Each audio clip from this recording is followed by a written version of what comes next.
बहुत समय पहले की बात है। उनका नाम किसी को नहीं पता है, क्योंकि उन्होंने कभी अपने बारे में कुछ बताया ही नहीं। उन्होंने कभी किसी बात का जवाब ही नहीं दिया। चीन में बस उन्हें तीन हंसते हुए भिक्षु के नाम से जाना जाता था।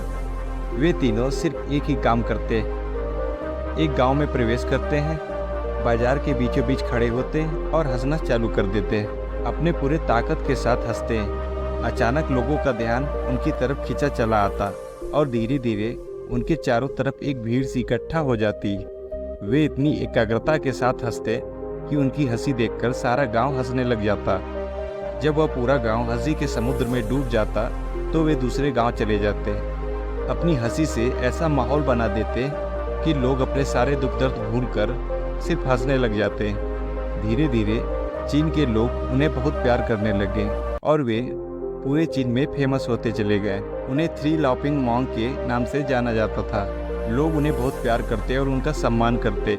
इससे पहले और उनके बाद कभी किसी ने इस तरह का प्रचार नहीं किया कि जीवन केवल एक हंसी होनी चाहिए और कुछ नहीं। वे विशेष रूप से किसी पर नहीं हंसते, बस हंसते जैसे उन्होंने ब्रह्मांड के मजाक को समझ लिया है और जैसे उन्होंने ईश्वर के मजाक को समझ लिया हो।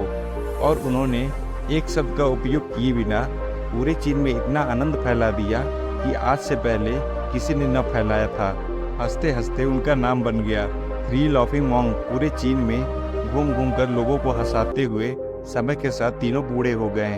और एक रात जब वह एक गांव में ठहरे हुए थे, तीनों में से एक भिक्षु की मौत हो गई। पूरा गांव सन्न रह गया।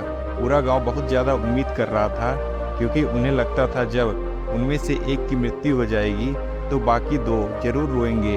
यह देखने लायक होगा, क्योंकि किसी ने भी कभी इन लोगों को रोते हुए नहीं देखा था। जब सुबह हुई तो पूरा गांव इकट्ठा हुआ, लेकिन दोनों भिक्षु तीसरे की लाश के पास खड़े होकर जोर जोर से हंसने लगे। गांव के कुछ बड़े बुजुर्गों ने उन्हें समझाने की बहुत कोशिश की कि आपका साथी था, इनकी मृत्यु पर आपको हंसना नहीं चाहिए।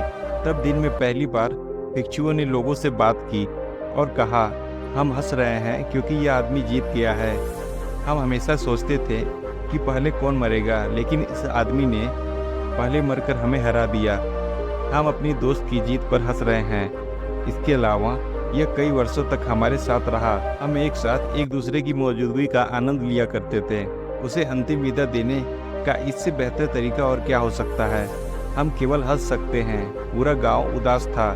जब भिक्षु के शरीर को अंतिम संस्कार के लिए चिता पर लिटाया गया तो सारे गांव वालों को एहसास हुआ कि शेष केवल मजाक नहीं था। वह तीसरा जो मृत था वह भी हंस रहा था।